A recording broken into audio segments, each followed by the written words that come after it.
Hey, what's happening, everybody? This is Lakers Voices. Lonzo Ball has been kind enough to give us some of his time and join us here. The idea is that you guys get to ask him some questions, and I will facilitate for you. But we want to remind you this is always brought to you by our friends at Toyota. 41 years suiting up together with the Lakers. That is almost exactly twice our age, Lonzo. But first, before we get to some of your questions, Renee, who is the Toyota Sweepstakes winner, has an excellent question that she wants to ask you, Lonzo. So Renee, congrats and thank you. We appreciate you having you here. Thank you. So do you have how do you prepare for game day? How do I prepare for game day? I usually work out in the morning and then take a long nap if I can, and then go shoot around before the game and then just listen to music before tip-off, and that's pretty much all I do. Thank you, Renee. Appreciate that. Now, Renee, Lonzo actually, he told me, what city was this? Maybe it was Milwaukee. He took a 4-hour nap. Milwaukee, which I was very impressed with. Now, that almost qualifies as a full night's sleep. You know? Yeah. I mean, it's a long season. Yeah. Time travel and stuff, changing time zones, so got to catch up on some sleep. Very smart question. All right, so the first question I'm going to ask you from somebody that was following along, Lonzo, is from Robin Motes, and here it is. Is being a Laker everything you hoped it would be, or have there been any surprises thus far? Adds that I'm enjoying watching you figure this out. So anything that's been a surprise for you? Well, I'll answer the first part. Just being a Laker, want to be a Laker my whole life. Finally got the opportunity to put the jersey on. So, I try to cherish every moment. And, obviously, it's a new league for me, so I'm still trying to, learn things, figure it out. But I think it's just part of the journey, part of the grind. So just sticking to it and, happy to see what the future holds. All right, Lonzo. So I remember at Chino Hills, and I'm sure probably long before that, you've always pushed pace. Okay, that's been something that's been sort of a family rule and principle. And so, same thing at UCLA, you changed the way that team played. I think that the Lakers for a while were around fourth or so in pace, but the question from Danny is it hard getting used to the pace of the NBA? And so not just, I guess, in terms of the pace that things move, but I wondered for you, who's grown up playing fast, how different is the NBA? Guys are bigger. So, they're bigger and faster pretty much. So, it's the highest level. So the game's sped up a little bit more, definitely more than college. So I think it plays into my game. So, I like playing the NBA. So you think about the bodies and this difference in size and athleticism. These are literally 450 of the best athletes in the whole world. You're going to feel that change. But last year, so there's a play where Ingram kind of went into Embiid and still finished through contact. Mm-hmm. That wasn't going to happen last year probably for him. So that 1 year makes a difference. And I'm wondering, can you feel that physicality difference, and how does it affect your shots? How does it affect where you're able to go? Like you said, guys are a lot bigger, a lot faster, a lot stronger. So like I said, it comes with time. My body just has to mature. Just turned 20. You're going against a grown man every night. So, like I said, the future's bright. You just got to keep working. All right, Lonzo. Next one here from Albert. Albert says, besides basketball, what else are you passionate about? I like rap music. I listen to music all the time, and I like movies as well. It's a lot of entertainment. All right, so I guess we can get into the music thing for a second here. So I know you respect Nas, okay? Yeah.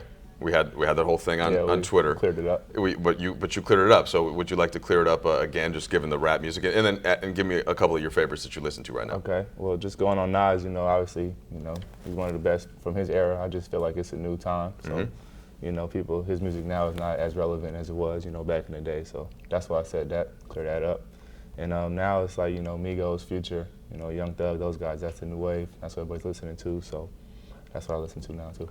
Which makes total sense. I think this is a conversation that people of different generations have had since the music was around, right? Like 20 years makes a big difference. When I listen to somebody like Future, I'm trying to figure out what the words are as compared to Biggie or Tupac or somebody like that where Eminem, Wu-Tang Clan. So what about the music? Is it a combination of the beats? Maybe you hear them. Yeah, the beats are new. A lot more 808, a lot more banging beats. But to make it easier, I kind of compare it to basketball. Mm-hmm. It's like you take someone like Charles Barkley. He was killing back in the day. You put him in the NBA now. What is he going to do? That's kind of like how I see older, rappers. That's an interesting question. So Barkley could probably play center. That's what I'm saying. Now. Right, but he'd be a monster in transition. As he was back when he really played, I'm not saying plug him in when he was his age and now. I'm talking about his age right now. Put him in the NBA, and then, that's how I compare. All right, interesting comparison. All right, let's go to one, Lonzo, from This Black GYE. I'm not sure if that's guy, which is missing the U in between. Who were your childhood heroes outside of basketball? That's a tough one. I mean, my whole life revolves around basketball. I mean, I guess we can go to football. I like Mike Vick, a lot of quarterbacks. I like Lil Wayne as a rapper. I mean, that's about it. Got you. Yeah. All right, Dylan McFuller wants to know, when are you going to collab with Damian Lillard? I mean, I'm always up for it. It's up to him. If he wants to take that time and, do something together, I'm all for it. Yeah, Damian's pretty good, right? Yeah. I've heard that Amon Shumpert is pretty good. Shumpert's good, too. You Yeah, heard he just something? had a freestyle out. Okay. Dope. Is there anybody else in the league that you listened to the last couple of years? Those are the two at the top that I always hear, that I always listen to. So. Okay. When you're thinking, I know you've put some songs together. What do you do first? Do you lyrics? Do you put a beat together on your computer? I usually get the beat first and then write to it. But I try to make everything, realistic. So just write about, what's going on in my life, the brand, myself. So I just keep it basic. What's your way of getting the beats? Do you have like a program for it? You have a producer. Okay. I don't make the beats. They just give them. Yeah, I can't make beats. Dr. Dre? Something like that, but nah, not him. Okay. All right. Nah, Maybe someday. one day. He's been known to make a beat or two. All right. The Daniel 1999 Lonzo would like to know, if you could combine any two players in the NBA to create a super player, which two would you combine? Oh, that is an interesting question. That's a great question. There's so many combinations. Do you want to do modern or all time? Current? If it was all time, I'd probably go LeBron and Shaq. Yeah. But current, LeBron and either Curry or Giannis, one of them. Okay, ooh, that'd be a fun player. Yeah. Curry and Giannis mixed together. Yeah. Kobe and Shaq might be a fun historical player. Yeah. There's There's a lot of combinations you can go. It's not really a wrong answer for that. Yeah. Or what about like, I'm trying to think of somebody like Muggsy Bogues and Sean Bradley. Like, what would that combo look like? Okay. I'll get on to the next one. Deadly Alley. One thing you like about Luke, presumably Luke Walton. Man, I think the best thing about Luke is he was a player, so he's a player's coach. He knows how the league is. He knows how to, talk to players, how to relate to them. So he's like one of us. One of us is coaching us. So I think that's the best trait he has. Luke, I noticed with Luke, he's good at relating to you, but Right. by not just putting himself in your shoes, but it seems like he cares about what you think back. Mm-hmm. Is that fair? For sure. Great coach. He's just starting out too, just like us. But you would think he's been in the league for a while. The way he got us playing right now and playing defense and stuff. So he's definitely helping us turn it around. What's the thing that you and Luke might talk about the most that's not basketball? Is it music? Is it some TV? Is it anything else? He thinks he's kind of funny, but his jokes aren't really too good. But he tries to joke with everybody. He might get a laugh just out of respect. And since he controls playing time? You get a little chuckle, like I said. Yeah, so you got to be careful how. Yeah, right. He's probably not watching this, so I don't think he. I don't think he saw that. All right, Will Davis has a question for you, Lonzo. Yo, bro, I'm a big fan. Keep your head up. We know you'll be great. Block out all the haters. They can't see the future. So this is really more of just a nice compliment. In the words of Bogut, respect. That's what Bogut always says. So. That's his go-to? That's like his go-to line. Respect. That's all I can say for that one. Yeah. All right. Has Bogut taught you anything about life or basketball? Oh, man, Bogut talks a lot, man. It's not always positive, but definitely, learned a lot from him already. He helps a lot on defense, to be honest. Mm-hmm. That's probably the most he helps me at, defense. I'll ask you about defense because traditionally in the NBA, point guards, and especially young point guards or even just young guards, it takes a while to figure out NBA defense. But Luke's been pretty consistently complimentary of the way that you've been playing defense. So what are the things that the coaches are telling you that you feel like you've been able to do, and why do you think that's been like we've that? just been drilling it since the summer. So, we've been playing, hard, a lot of energy, a lot of effort on that end. So, it's not showing in just my game. The whole team is playing better defense this year. So, that's just credit to the coaches putting us in the drills and showing us film, every day and just drilling it. All right, so what's the difference? So, let's say you're at UCLA and you're playing against De'Aaron Fox, at Kentucky. So you've got a certain game plan that's geared towards stopping him. But the NBA game plan, I'm expecting, just has to be bigger. There are more threats on other parts of the floor, for sure. right? And, you got the shot clock. It's a lot quicker, and then you can't sit in the key. So, you're on the island most of the time. And when you get picked, you're going to get hit. You just got to get over it, fight through it. So, you know, like I said, that's when guys come in bigger, faster, stronger. You know, it makes it a lot harder. You know, so you've had some really good games in terms of blocking shots. You're at about 1 a game so far, which is good for a guard position. I think, you know, Dwayne Wade, maybe the best shot blocking guard of all time. Jordan, certainly up there as well. But what are those guys? What did they have that you think helped them in being able to anticipate and playing the weak side and still get it back to their man? And how do you do that? I mean, athletic, and they have great timing. You know, sometimes you watch tape on them, they'll jump before the guy even, you know, gets his shot in motion and just wait in the air to see the ball and hit it. So that's what I got it from. Like you said, D-Wade. I've seen D-Wade block a lot of shots, you know, growing up. So, you know, it also helped that I played, you know, center for a little bit when I was in high school. So I had to, you know, control the key. Well, you are 6'6", right? So at certain times you were the tallest player on the floor. Yeah. And it was just the thing that helped your team win the most? But yeah, just, you know, had to protect the basket. So you played center, then you get the ball, and then play point on the other end. Made the fast breaks a lot easier. Yeah, right. Yeah. Well, look, that's been part of what your rebounding has done this year. So you're right around 7 rebounds a game, 6.6. And so sometimes when you watch Oklahoma City, right, and if Russell Westbrook gets a rebound, he's definitely getting help from his bigs who are blocking out other guys. But is there any design to that? If Brooks sees that, okay, if you get the ball, you can just get one step closer? It's an advantage. Yeah. I mean, like you said, Westbrook's a perfect example. You know, if he gets the ball and pushes it, I mean, you know, that's going to be easy offense every time. So that's what I try to do. You just got to be in shape and go get the ball. All right, Lonzo, let's get back to a question from Sanely Insaneful. Hazo, best of luck with the rest of the season. I was wondering what has been the biggest adjustment you've had to make thus far in your short NBA career. Goes on to say, basically, what have you noticed is the biggest difference between your prep and pro careers? I think the scouts are the biggest difference. You know, everybody knows your moves, everybody knows your game. And it's a lot that goes into it, you know, just preparation-wise, other than just the game, you know, especially mentally. So I think that's the biggest, you know, adjustment for me. Gotcha.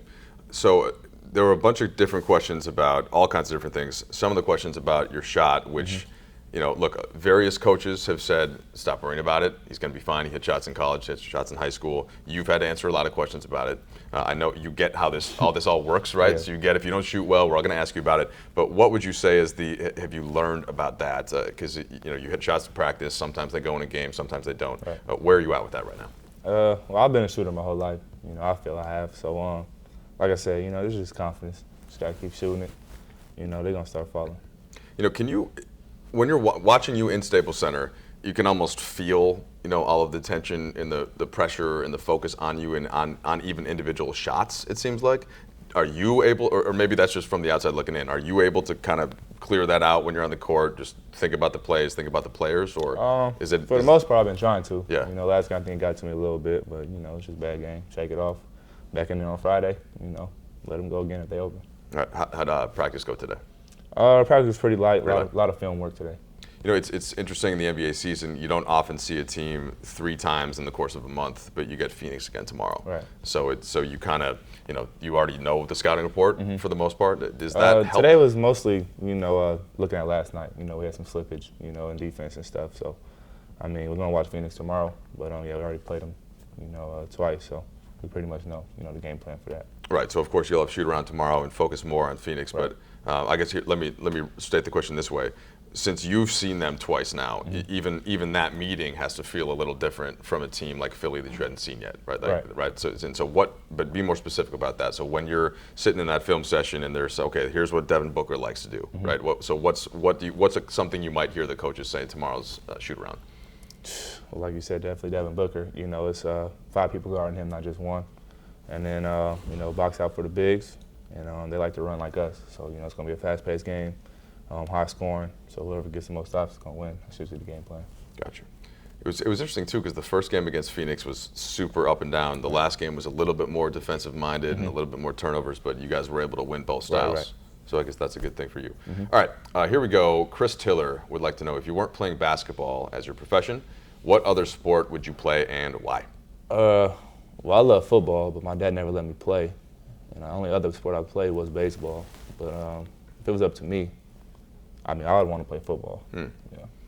All right, football fan. So position, what's your? Quarterback or receiver. If I'm a receiver, though, I'm only going deep. I'm not going in the middle at all. You're not trying to get hit? No, I ain't getting hit, just touchdowns only. That worked for Randy Moss. I'm awesome. Yeah. Do you know your 40 time? I don't. I know, the corners aren't that big, so just throw it up. Sometimes you, well, that's true. So sometimes when you're a pass-first player, and that's where you come in with that rep, I think people may disassociate athleticism somehow. But I think you measured over 35 inches on the vertical, so it's like you've got that athleticism too. I got would some. you say? A little bit. You got a little bit? Yeah.